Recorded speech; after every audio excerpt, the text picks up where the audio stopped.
Welcome to a quick discussion of Xenoblade Chronicles 3D. A couple years ago, I started a tradition of looking at bad handheld versions of console games on April Fool's Day. To mix things up for this year, I decided to look at an actually good handheld port.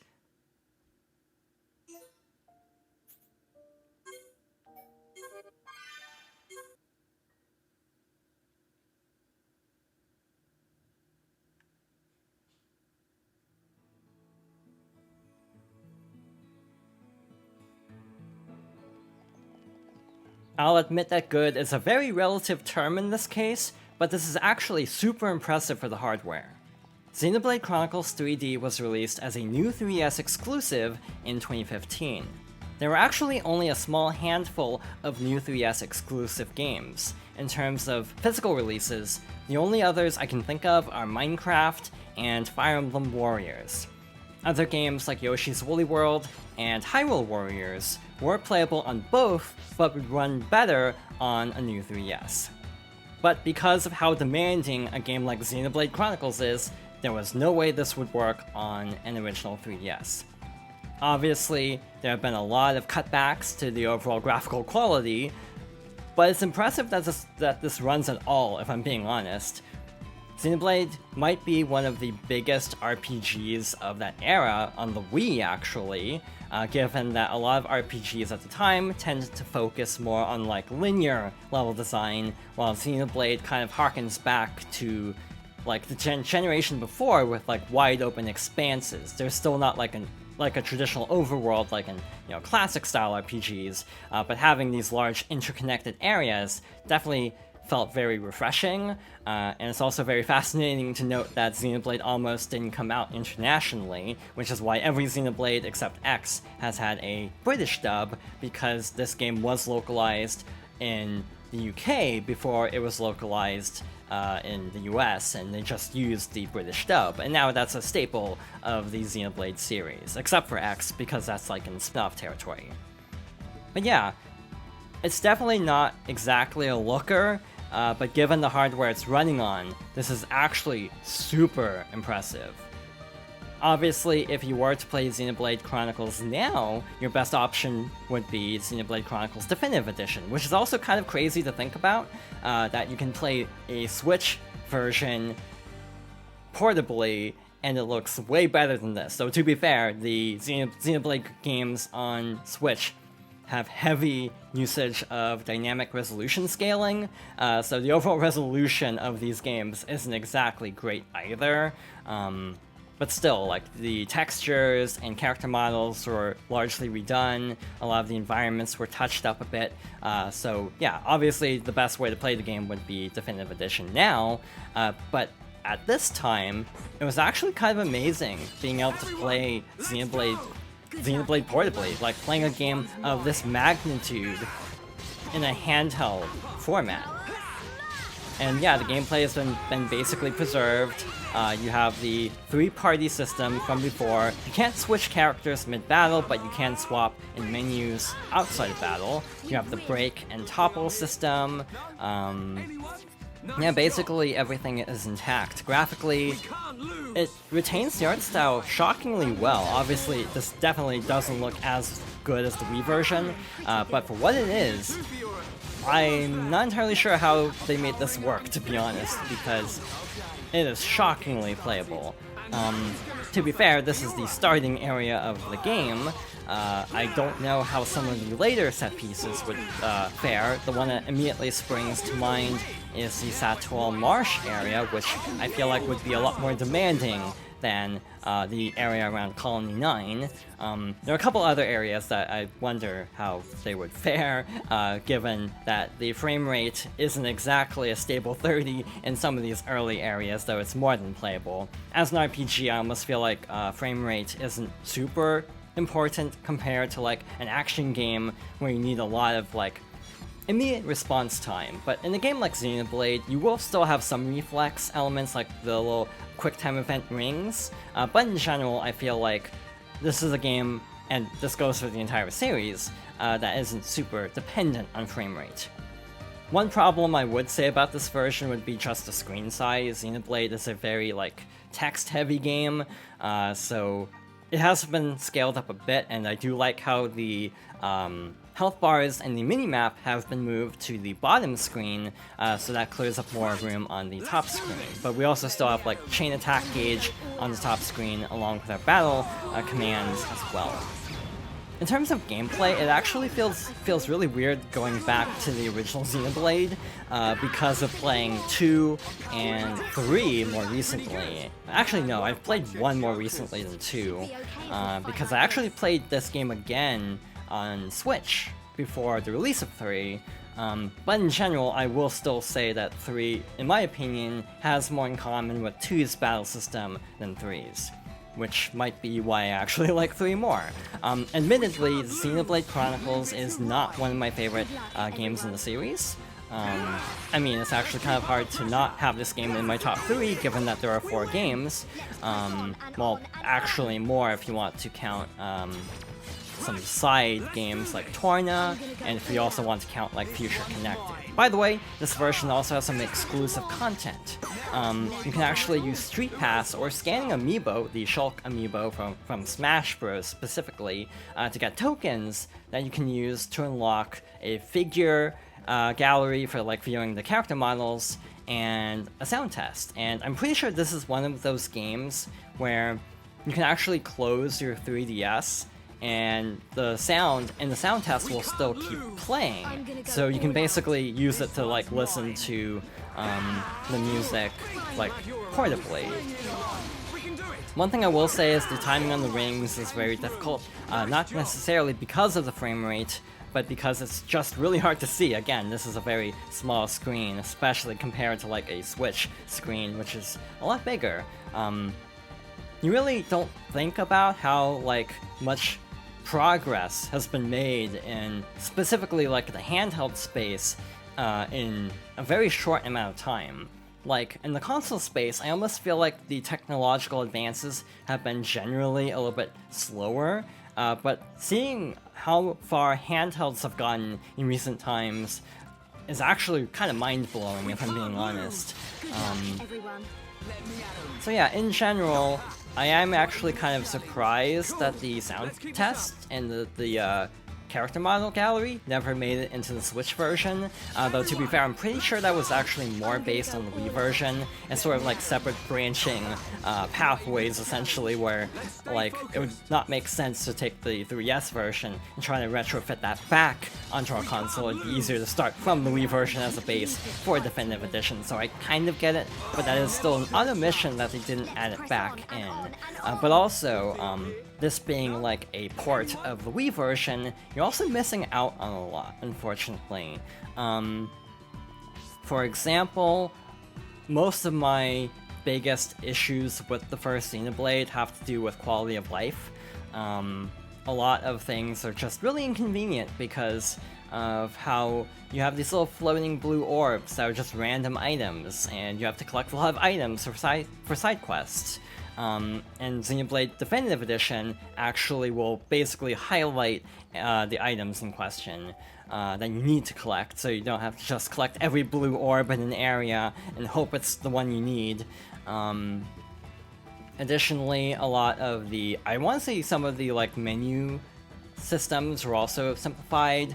Like, I feel like the ability to change the time was actually moved to like the main menu, which is actually a lot more convenient because a lot of things are time dependent.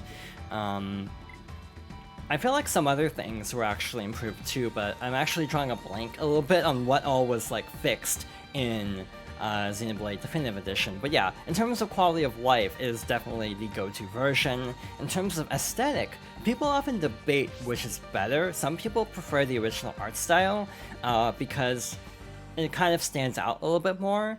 The art style of Definitive Edition feels like it's trying to kind of homogenize itself with Xenoblade Chronicles 2, which isn't a bad thing as someone who likes Xenoblade 2, but it definitely does take away some of the charm from the original Wii version.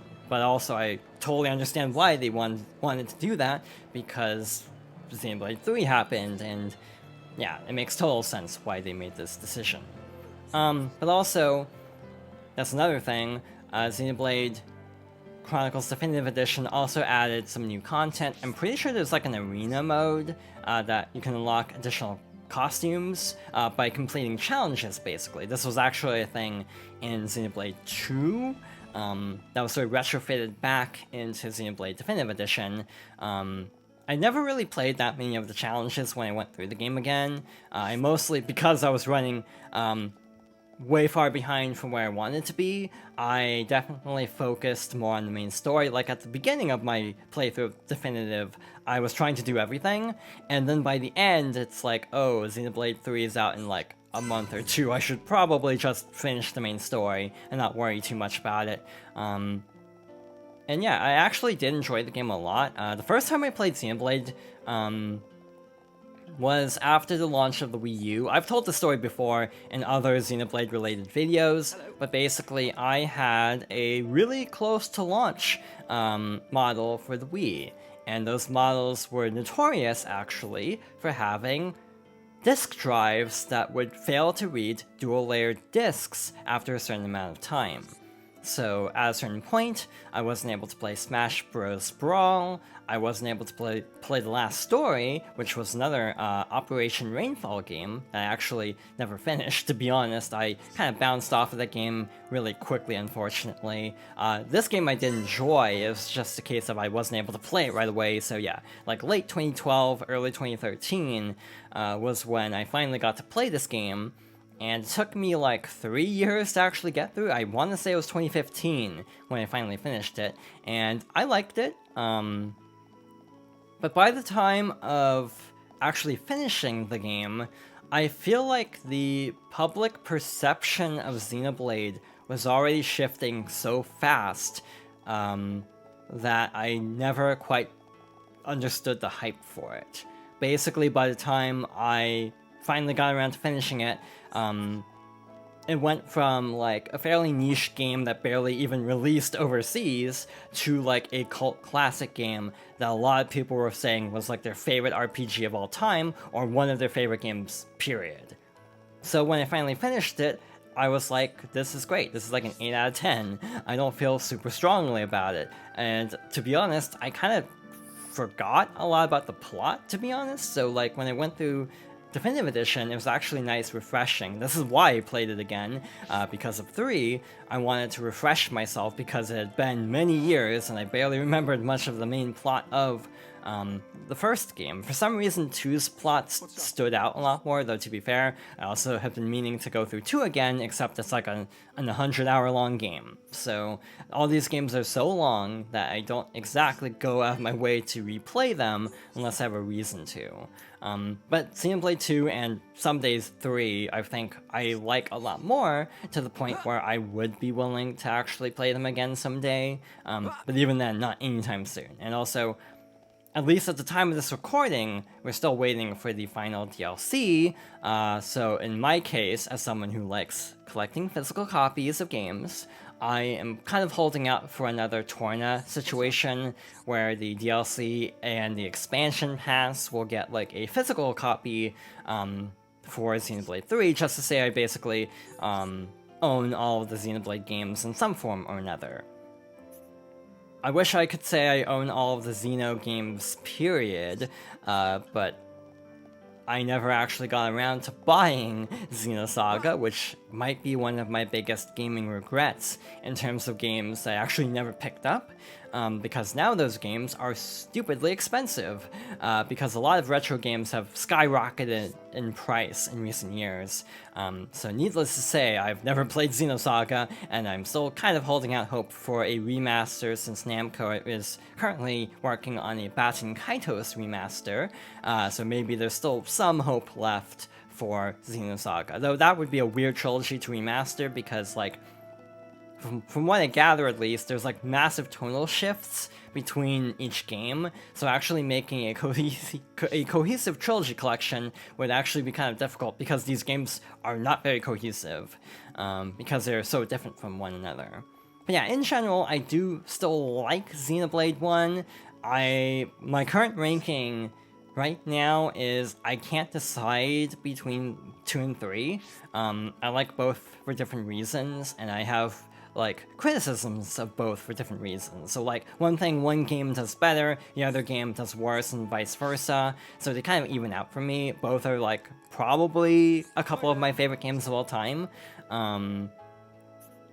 But Xenoblade 2 Torna is probably after that, if I'm being honest. It's the most concise Xenoblade experience at only 30 hours. And then probably Xenoblade 1, then I don't know between Future Connected and X, because I played Future Connected more recently, so there's a recency bias, but I also don't remember much about X. I feel like I don't remember enough about it to give much of an opinion on it. Also, by the way, the quests were actually streamlined quite a bit in the Wii version, or in the definitive edition, if I'm not mistaken. I want to say there's a lot, like, it's a lot easier to, like, track quests. Though, again, it's actually been a while since I've played through the Wii version. But yeah, that does seem to be the case, where you just kind of have to look around for yourself, rather than in the Switch version, where you have like a little line that will display a route to the general area where you have to complete the quest, which is a lot more convenient. In general, I kind of do like the MMO-style combat of Xenoblade 1. I always thought it was kind of like Final Fantasy XII a little bit. It reminded me a lot of that, and to be honest, the story, it was just so much more interesting. But my biggest issue with Xenoblade 1 compared to 2 and 3 is I kind of don't connect with the characters very much. Like, with our starting trio of Shulk, Rein, and Fiora, I kind of just felt indifferent about a lot of the characters. There are a couple characters I really like that join later on, but at this point, yeah, a lot of the characters I'm just kind of, ambivalent towards. And for me, I prioritize characters to story. So for example, if a game has really amazing, a really amazing storyline, like this game actually does, but I'm not invested in the characters, I have a harder time connecting to the story itself, because if there's less of an emotional connection that makes me worry about the characters, then I'm also not as invested if anything bad happens to them, if that makes sense. While with 2 and 3, even though there are definitely things you can pick apart about both stories, I am much more invested in these casts, to the point where even if I feel like the story is a little bit weaker in terms of overall cohesion, I'm just way more invested in seeing what happens to the characters. And that's always been why I've preferred 2, and now that's why I prefer 3 to the first game. But again, this game is not bad in the slightest. I still think it's like an 8 out of 10. But again, I think I just got a little bit oversold on it at the time, because again, it took me so long to finish. Xenoblade games always take me a long time to finish, because I try to avoid burnout. And then by the time I finish them, all the spoilers are online, and everyone's already debating which game is better than which, and so I feel like I can't really experience Xenoblade games like with a completely unbiased, unspoiled viewpoint, because it's so hard to dodge spoilers with how long I take to finish these games. But yeah, again, if you wanted to play this game, I would definitely recommend Definitive Edition, but as a 3DS port, a new 3DS port of a very massive RPG, this is incredibly impressive, and again, I don't entirely understand how this works as well as it does. It feels like some programming magic must have happened in terms of, like, getting this to even function at all. But with that being said, I think that about sums up my thoughts on Xenoblade itself and this version, so thank you for watching, and I hope you'll join me next time for another discussion.